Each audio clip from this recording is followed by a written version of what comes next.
everybody. We're live here on Facebook. I'm here with Julie Hutchison, and of course, I'm Tamar Hermes, the founder of Wealth Warrior Women, and we're here to provide value today on real estate investing, and the world of becoming financially free and what it takes and how you can do that through a real estate investing. And I invited Julie on today, who's a new friend.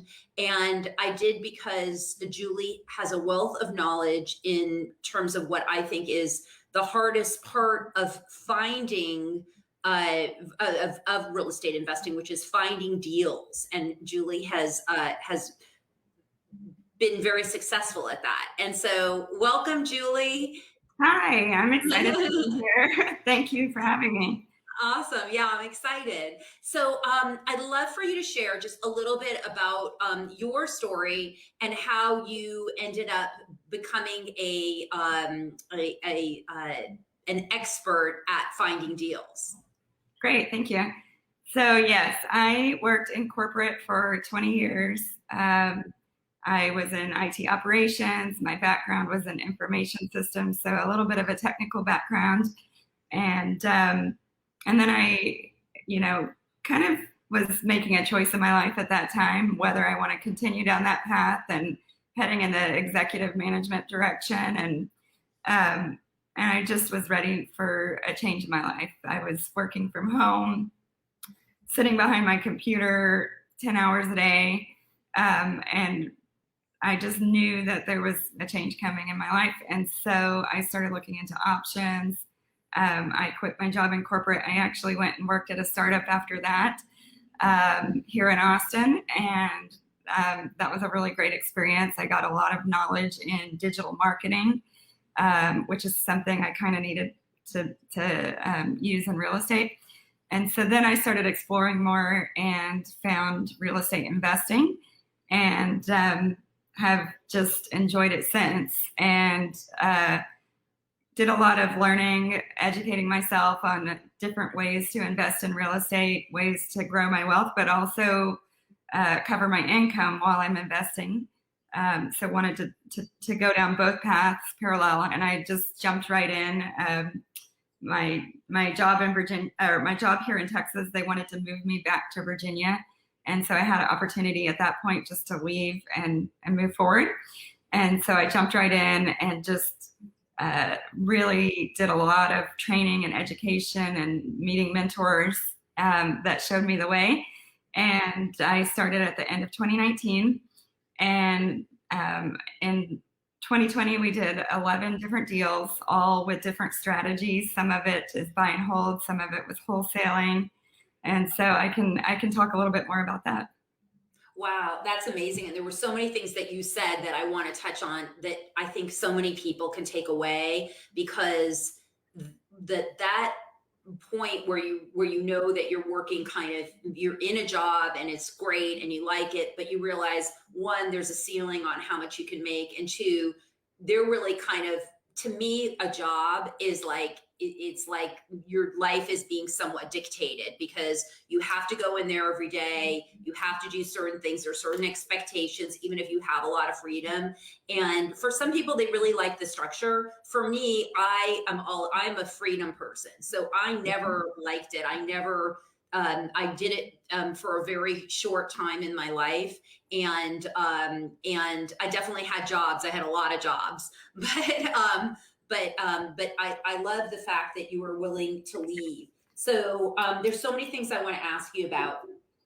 One is when you decided to leave your job, were you how did you feel? I mean, were you afraid, or were you like, I can do this? Give me 1 second. My laptop says it's going to die. Let me make sure. Okay. Sorry about that. And bye for the answer. Let's see. Sometimes it doesn't want to charge. Let's see if I can get a charge here. Awesome. Troubleshooting. Yes, I'm so sorry. I hate to do this. That's okay. You don't want your computer to die. That would be in the middle of everything. So Julie is going to share if how she felt when she left her job, because that's a big deal. How are you doing? Did it work? No, it's not working. Here, Oh no. Okay. I'm going to move us to another room. Sorry about that. Okay. Troubleshooting. Where do you live, Julie? Are you in Austin? Yes, I mean, I'm what in part? Austin. I'm near Mueller. Oh, wow. What a great area. Had you been there for a while? I've only been in Austin 4 years. Okay. So let's see if that works. We are not charging. It's been one of those mornings where nothing Oh, wants to charge. wow. Okay. Huh. Um, okay, sorry about this, Tamar. That's okay. Okay, I am. Can I switch to my phone? Is that going to work? Yeah, sure. Sure. Yeah. You talk, and I'll be right back. Okay. Sorry. All right. So we have some people on. I don't know if there's any questions. You can post questions in and ask. Basically, what we're talking about with Julie is finding how to find deals, and so what she's done, and I know she's going to share this, is she's used Facebook as a strategy and running Facebook ads, which is a very interesting way to go. And also, she has looked at off market. So she's gone off the MLS. And I always like to share that because I think in this market, a lot of people that are new to real estate investing just go the conventional route of just looking on the MLS. And I think that can work really well. I just think that that if you're going to just go conventional with the MLS, you definitely want. I think you want to hire a very savvy realtor that understands investing, and I also think you want to look at the markets that you're looking at. So I don't recommend you necessarily using the MLS in a city like Austin. Maybe not solely. Now, I just bought a property that was in very close to Austin on the MLS, but generally that doesn't happen very easily. So that's something that you want to think about is how you can make yourself, how you can find these deals. And we always come from the place that there's enough deals for everybody, and the right deal will find you and you will find it. So Julie's back. I'm back. And she's back. And you were going to talk about like leaving your job, but I've kind of segued in. We'll come back to that. I've kind of segued into the fact that you did Facebook marketing and how you went about getting these 11 deals. I'd love for you to unpack that a little bit and share some nuggets. I know that you did the Facebook marketing. I know that you probably applied several strategies. And I was just sharing when you were off was that when you are in a really saturated market like Austin, you really do need to be creative because just going the MLS route is what happens inevitably, especially as an investor. Everybody's bidding on those deals, and the seller knows that there's low inventory, and so they're going for highest and best, and everything keeps getting marked up. And the truth is, at that point, there is a certain margin and a certain number where you will not be making the money that you want to be making, which is the whole point of investing, right? So if you buy it way too high, then so you really need to pay attention to your numbers, and oftentimes they will get priced out. Unless also there are some people that will pay more for it. But don't forget, like let's say I'm going to flip a house. Well, if I've only flipped like 2 houses and I'm not as seasoned with it, if I'm on the other side, a contractor that's maybe flipped like 500 houses, I've got a team, I'm a contractor. I can get in and out of that place really quickly. I know exactly what I'm going to do. I know my people, I know my formulas, I know my materials. So, I mean, if I pay $20,000 more, I can make that up on the back end. When you're newer, you don't have that opportunity. So you have to be more conservative. Right. So go ahead, Julie. Here we go. Yeah. So finding deals, using that digital marketing experience I had, I kind of found right when I came in that a lot of my mentors who had been doing this for years and years used a lot of traditional marketing like mailers or door knocking or some of the billboards, radio. And so I just saw an opportunity right away. Let's combine the two, my digital marketing background and real estate, and let's go that direction. And I met some other people doing that, and asked them to train me. What's working, what's not working. It's okay. Somebody's at the door. Keep Oh, going. That's that's fine. okay. So yeah, I went down that path. I started Facebook ads. I started my own LLC and stood up a website that fed traffic into the website, and started getting leads right away. And like you said, when you're new, it's everything's a learning curve. So just going out on appointments, talking to clients, understanding why they can't list their house on the market. And there's lots of reasons. Almost every lead is a unique situation. And really, you just sit there and listen and try to understand what their needs are. And that's what we did. And then I actually set up a little co-op for marketing. I couldn't afford, $2,000 a month in Facebook ads, which is really what I needed to spend to get the leads that I wanted.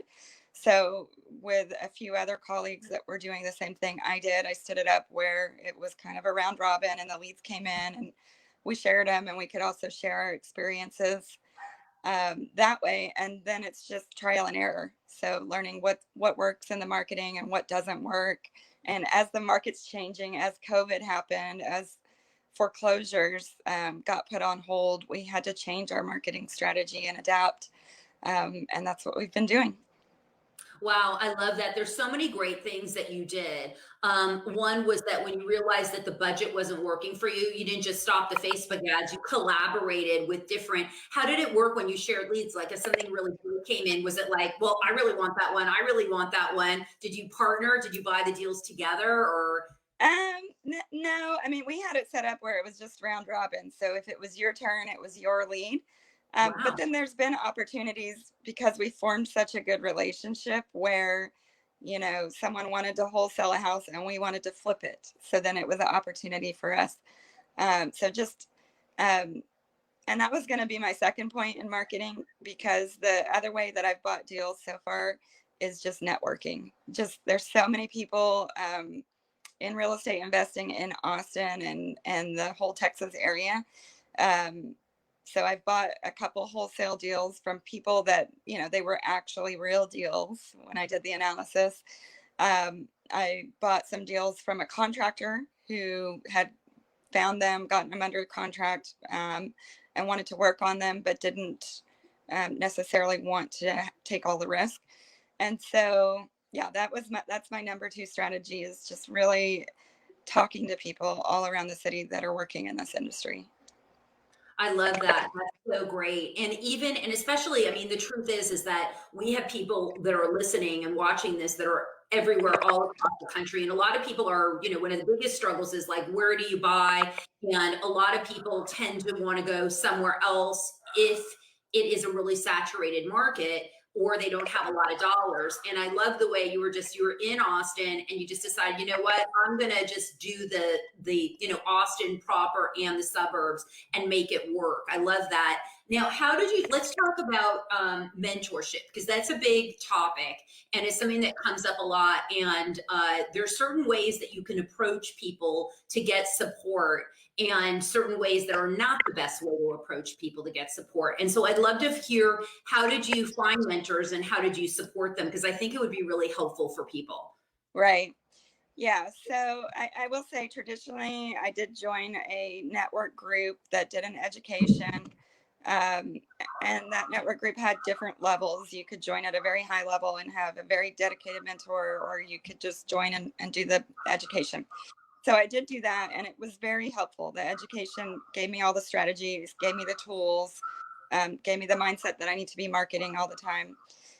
But from there, I knew that, when I'm in a tight situation, I still was going to need someone to pick up the phone and call and ask questions, and someone that had the on the boots on the ground experience whenever there were just questions. And I'm the kind of person that just loves to ask questions. So um, I met people that I wanted to copy, that were doing what I wanted to do, and took them to lunch, formed friendships.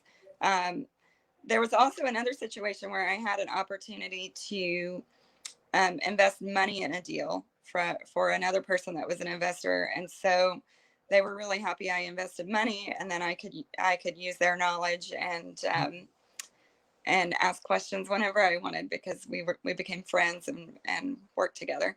So there's just a lot of opportunity, but I think also, the people that I found, they just they want to help. A lot of people have been in investing for a while, learned a lot of lessons, have a lot of stories, and if you just take the time to sit down and listen to them and talk to them and get to know them, then when you do have questions or situations that arise, they're really ready to help you. Yeah, I like that. And I like the genuine feeling that you really want to know people and that it's not like, because sometimes I mean, I'm a coach, so people, and that was the other thing is that you said you joined a program, so you actually invested money. And that's the first point that I wanted to make, which is that a lot of people, they can't, I would say like, you can get it for free. Go ahead, go on Bigger Pockets, go on, go and network your head off. You can make it work. You can find people, you can take them to lunch. But I do think that there is something valuable in having a paid mentorship, because you're actually like, when you pay for something, one, you're invested because you've invested money and you're like, I'm going to get something out of this. I'm not going to put my money in here. And the second part is that people are more invested in you, like, because if somebody pays me to help them, I mean, I'm working really hard because they've trusted me and they want results, and I'm going to support them to get it. I know like a client just this week wrote me and she said, "Oh, I'm under contract. It's her first investment property." And that is a big deal to me, because I feel like I know that even though, I supported her in finding the realtor and doing all the steps, she was very active and took action. She likely could have done it without me and my support, but I know that having my support really helped her, and that along the way, she was able to make decisions more confidently. So that was my first point. I really like that. I think that's really important. And I also just like the way that you'll take people out to lunch and talk to them about them, not like, hey, can you tell me how to do this? Can you tell me how to do that? What about this? What deals are you doing? There's something kind of accosting about that. Like when I'm approached that way, I get very like, whoa, like I'm doing like 80 deals, A, and B, like it's a lot, like for somebody to just, ask me all that. And I don't feel like they're that interested in me. They're more interested in what they can get from me. So it kind of makes me uncomfortable. So I think those are two really good points, because a lot of, people do in some way need mentorship. Somebody's saying, any horror stories you can share, Julie? Oh yeah. Yeah, definitely. I will say we are doing 2 flips in San Antonio that we purchased in 2020. Still working on them. The houses were built in 1930, pure and beam. And just being a new investor, it's probably I got in too deep as far as the amount of work that needed to be done, because they're basically new houses now. But the good side of that is I bought them at a great deal. Like I bought them at 60% ARV. Even though the budget has been blown out of the water, I'll probably still make some money on them, and a huge amount of education. So yeah, I mean that, and then dealing in the wholesale world, it's a very interesting world. It's very unregulated, and so you get all kinds of investors that are calling you, wanting to see houses. Um, some investors going to the seller and trying to undercut you. So it's a very, I don't know how to say it, maybe just an aggressive world when it comes to wholesaling. So there's a lot of learning experiences there, and just like, okay, this is going to work. I won't do that again. But just, keep moving forward, keep learning from every experience and seeing it as an opportunity. And yeah, and I feel like a mile away from where I started. You are a mile away. Yeah, exactly. Miles. For sure. So there's a couple things. One is, yeah, I think that you make a great point, Julie, about, make sure if you work with a seller directly, or even if you're working with a realtor, like make sure that you sign contracts, that you read documents before you sign contracts. And that, really, those documents are really important, because when we don't sign things, or we don't pay attention to deadlines, it can cost us money, and it can also cost us deals. So I think that's really, really important. And I love that you bring that up. I want to talk a little bit about capital. Now, are you married? I can't remember. I don't know that much about your. I have a partner. I'm not married right now. Right. So you have a partner. Okay. So you have a partner, and you also it sounds like you had some savings, right? So when you left your job and when you started, did you obviously had a little bit piled up to kind of give yourself a little time to make things happen. Yeah, definitely. So when I left my corporate job, I had the opportunity to take a severance there, which gave me a cushion of about a year to really get going. And like you said, I invested it in education. And then the other thing I've done, having that corporate job, I had an IRA. And so I've done some self-directed work with my IRA, which again led me to have mentors. I invested in some of their deals. And I like the idea of a self-directed IRA. It kind of goes along with controlling your wealth and all of that as well.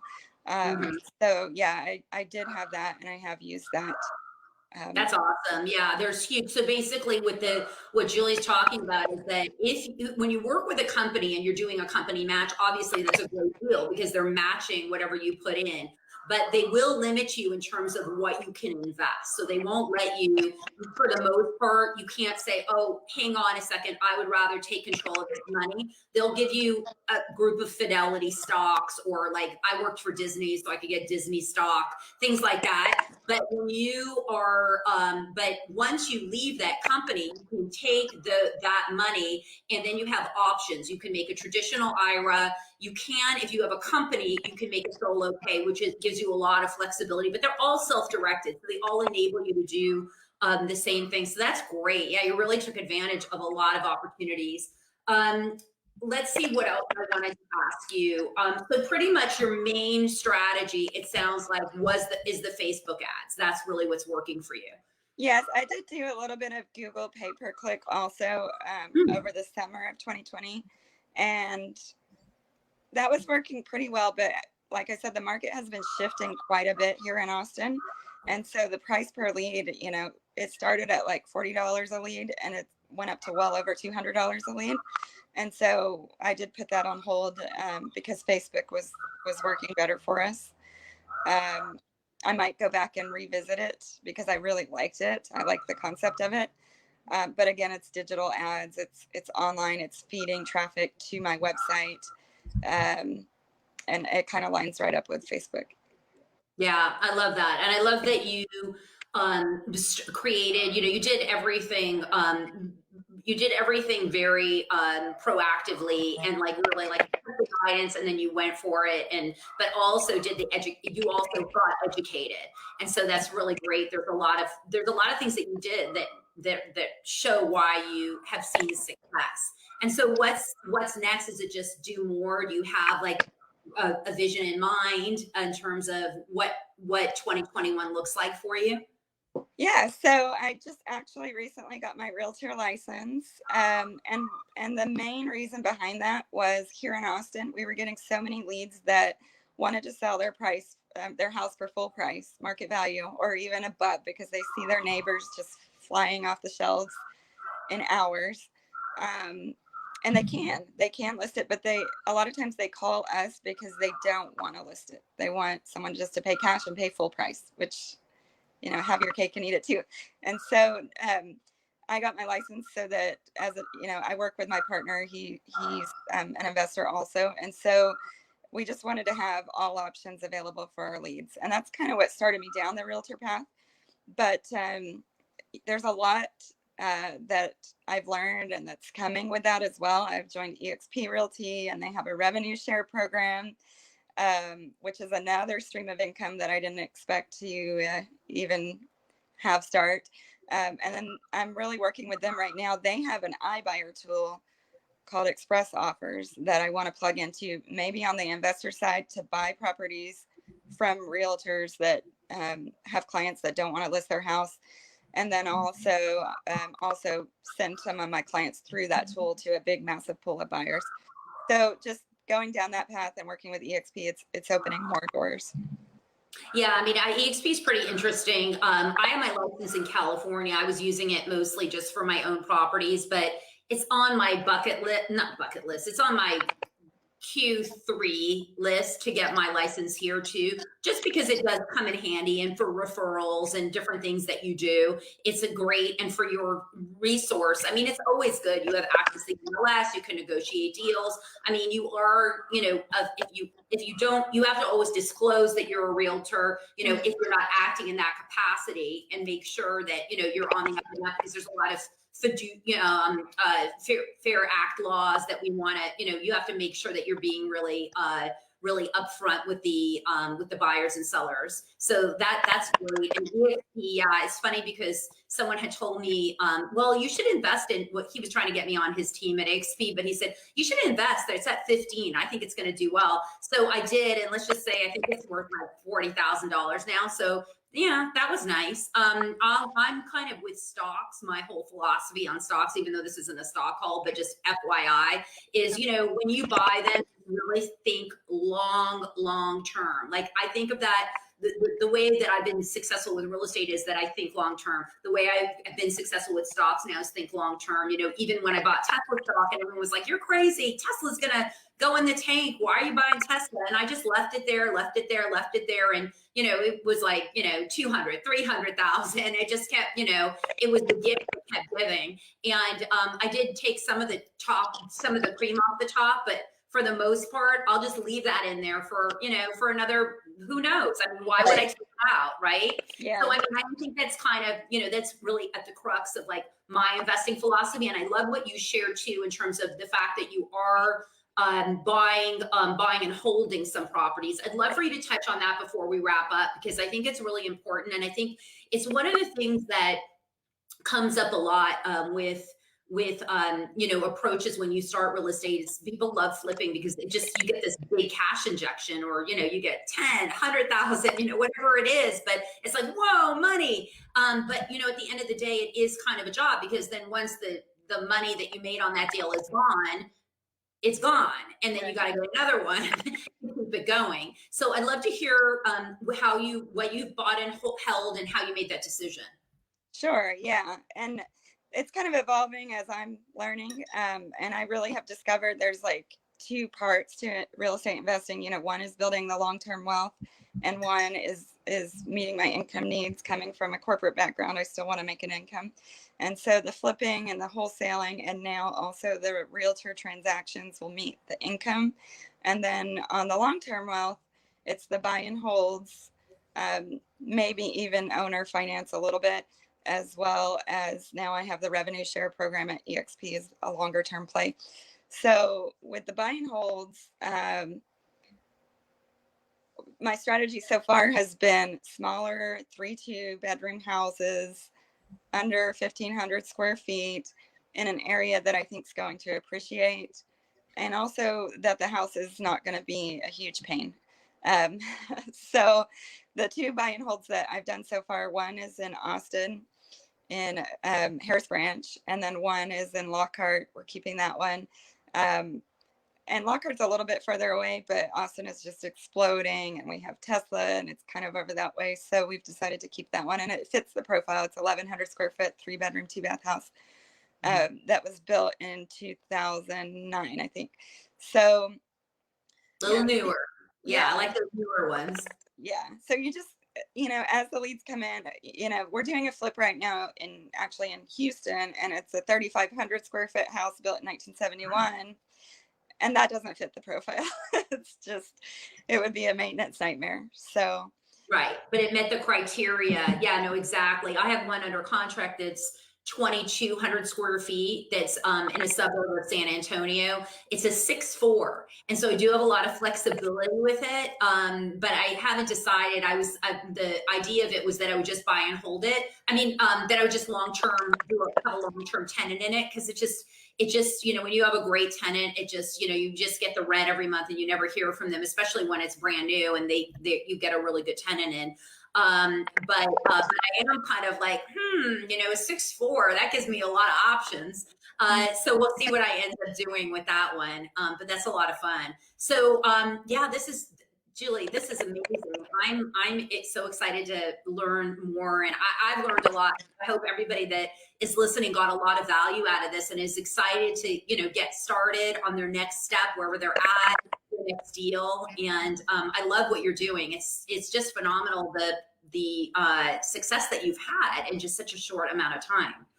Thank you. I appreciate it. Yeah, and I'm kind of like one of the mentors that I mentioned, you know, where I've learned a lot and I'd love to share it. Like, I think ultimately, like, yes, creating wealth is great, but, you know, finally, I want to connect with people and help others. So, you know, if anyone ever has any questions, connect with me, and I'd love to chat. That's awesome. Oh, great. Thank you. Thanks so much for saying thank you. We appreciate it. And Julie, I guess if anyone wants to connect with Julie, she's on Facebook. You can find her, Ms. Hutchison, no N. I always want to put N's and W's and things, so I have to say that. Or you can also connect with me and I can connect you with her. Or is there an easy way to reach you, Julie? Yeah, Facebook is really the best way. I'm on Messenger all the time. I post, you know, a lot of my stuff about real estate on there. So Facebook would be great. Awesome. Okay, so thank you so much, everyone. And as far as I go, if anyone's interested in my mastermind, I am going to be raising the price on Monday night. So find out about that if you're interested. And it's still a really great deal, even with the 500 off or on.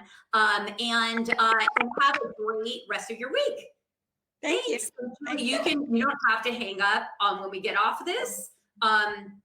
You'll be with me offline. So bye, everybody. Have a great day. Thank you.